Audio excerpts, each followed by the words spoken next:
अध्याय 6 ध्यान योग। श्री भगवान ने कहा, जो पुरुष अपने कर्म फल के प्रति अनासक्त है और जो अपने कर्तव्य का पालन करता है, वही सन्यासी और असली योगी है। वह नहीं जो न तो अग्नि जलाता है और न कर्म करता है।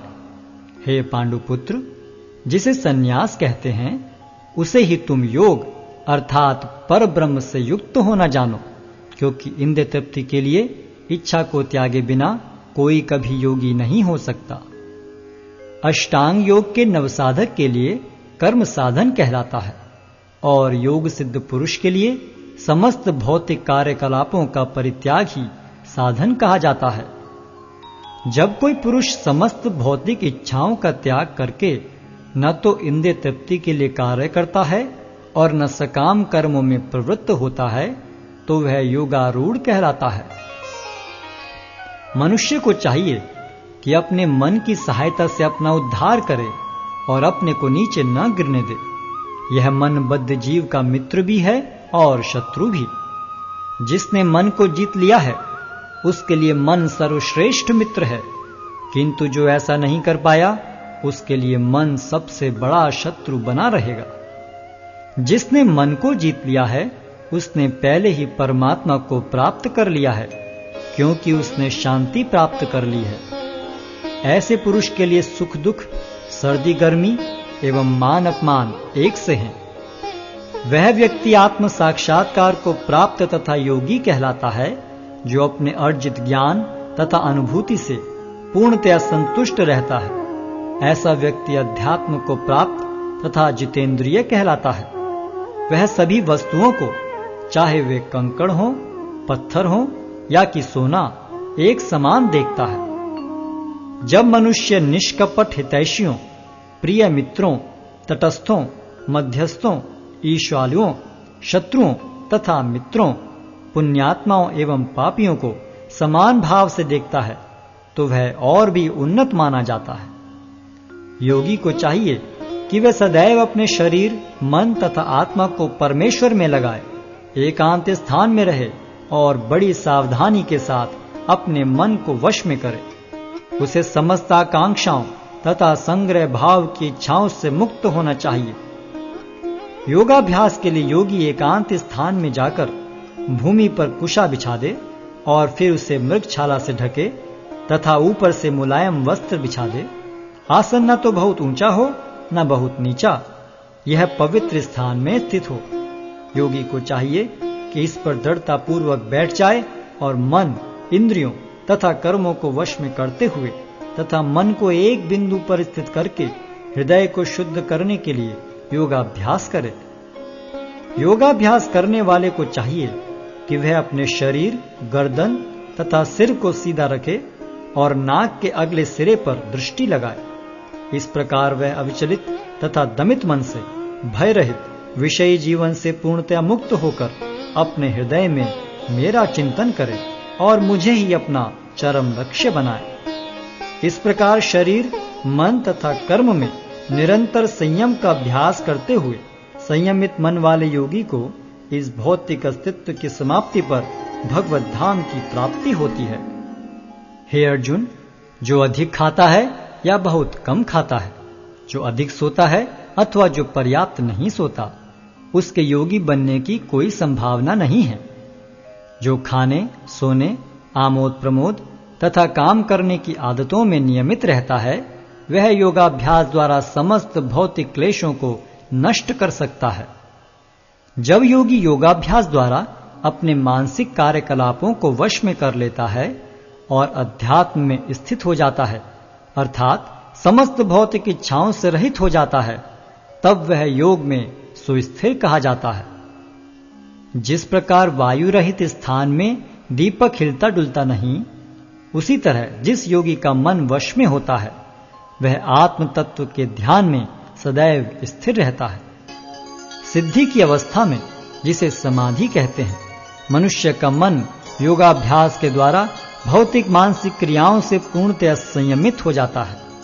इस सिद्धि की विशेषता यह है कि मनुष्य शुद्ध मन से अपने को देख सकता है और अपने आप में आनंद उठा सकता है उस आनंदमय स्थिति में वह दिव्य इंद्रियों द्वारा असीम दिव्य सुख में स्थित रहता है। इस प्रकार स्थापित मनुष्य कभी सत्य से विपत नहीं होता और इस सुख की प्राप्ति हो जाने पर वह इससे बड़ा कोई दूसरा लाभ नहीं मानता। ऐसी स्थिति को पाकर मनुष्य बड़ी से बड़ी कठिनाई में भी विचलित नहीं होता। यह निस्संदेह भौतिक संसर्ग से उत्पन्न होने वाले समस्त दुखों से वास्तविक मुक्ति है। मनुष्य को चाहिए कि संकल्प तथा श्रद्धा के साथ योगाभ्यास में लगे और पथ से विचलित न हो। उसे चाहिए कि मनोधर्म से उत्पन्न समस्त इच्छाओं को निरपवाद रूप से त्याग दे और इस प्रकार मन के द्वारा सभी ओर से इंद्रियों को वश में करे।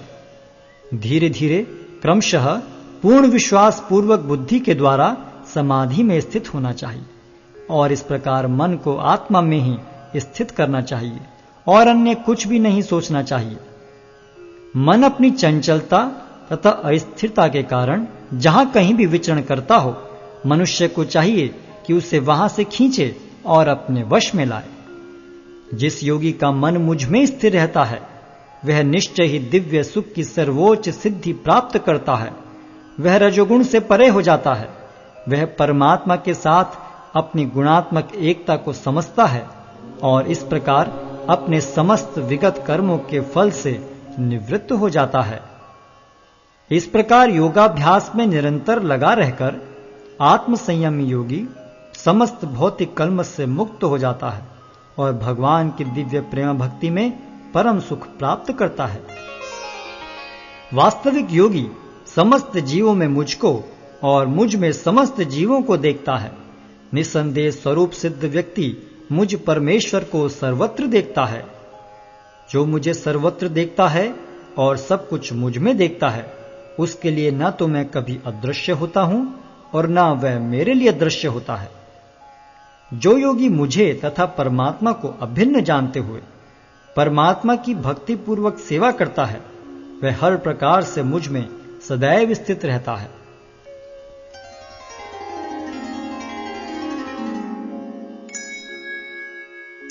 हे अर्जुन, वह पूर्ण योगी है जो अपनी तुलना से समस्त प्राणियों की उनके सुखों तथा दुखों में वास्तविक समानता का दर्शन करता है। अर्जुन ने कहा, हे मधुसूदन, आपने जिस योग पद्धति का संक्षेप में वर्णन किया है वह मेरे लिए अव्यवहारिक तथा असहनीय है, क्योंकि मन चंचल तथा अस्थिर है। हे कृष्ण, चूंकि मन चंचल, उच्छृंखल, हठीला तथा अत्यंत बलवान है, अतः मुझे इसे वश में करना वायु को वश में करने से भी अधिक कठिन लगता है। भगवान श्री कृष्ण ने कहा, हे महाबाहु कुंती पुत्र, निस्संदेह चंचल मन को वश में करना अत्यंत कठिन है, किंतु उपयुक्त अभ्यास द्वारा तथा विरक्ति द्वारा ऐसा संभव है। जिसका मन उच्छृंखल है उसके लिए आत्म साक्षात्कार कठिन कार्य होता है, किंतु जिसका मन संयमित है और जो समुचित उपाय करता है उसकी सफलता ध्रुव है, ऐसा मेरा मत है।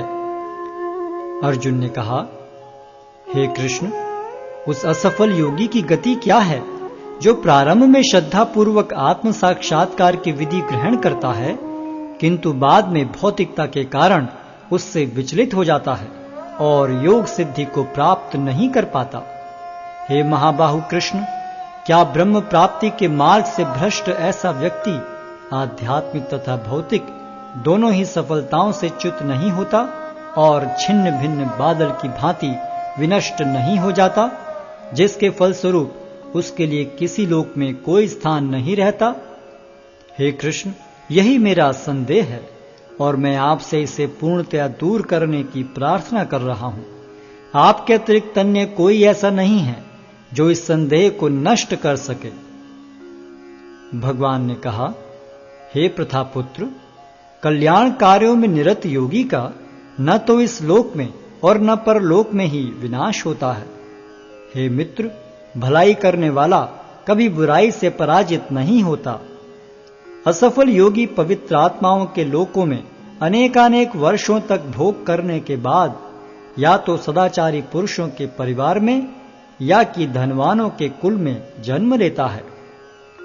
अथवा वह ऐसे योगियों के कुल में जन्म लेता है जो अति बुद्धिमान हैं।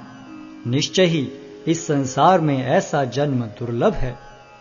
हे कुरुनंदन, ऐसा जन्म पाकर वह अपने पूर्व जन्म की दैविक चेतना को पुनः प्राप्त करता है और पूर्ण सफलता प्राप्त करने के उद्देश्य से वह आगे उन्नति करने का प्रयास करता है।